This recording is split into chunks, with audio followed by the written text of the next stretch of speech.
Have you heard about the recent bridge collapse? It was a disaster waiting to happen. Apparently, there were some hidden cracks that went undetected during the inspection process. That's unfortunate, but it highlights the importance of thorough testing and inspection methods in the fabrication industry. One technique that could have prevented such an incident is magnetic particle testing. Magnetic particle testing? I've heard of it, but I'm not too familiar with the process. Can you explain what it is and how it works?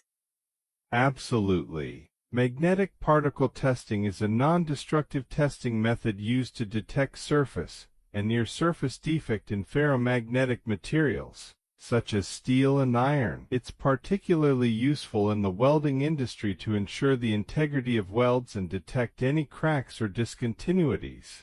That sounds like a valuable tool for quality control. How does it work? Well, the process involves magnetizing the test object and applying a magnetic particle solution, or dry powder, to the surface. Any defect or discontinuities in the material will cause a disruption in the magnetic field, attracting the magnetic particles to these areas, making them visible for inspection. Interesting. So, it's like a magnetic field revealing the hidden flaws in the material. What are some common applications of magnetic particle testing in the welding industry?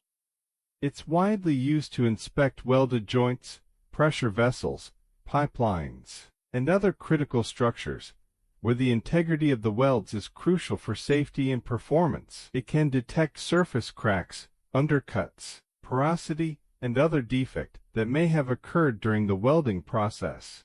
I can see why it's so important, especially in high-risk applications like bridges and infrastructure.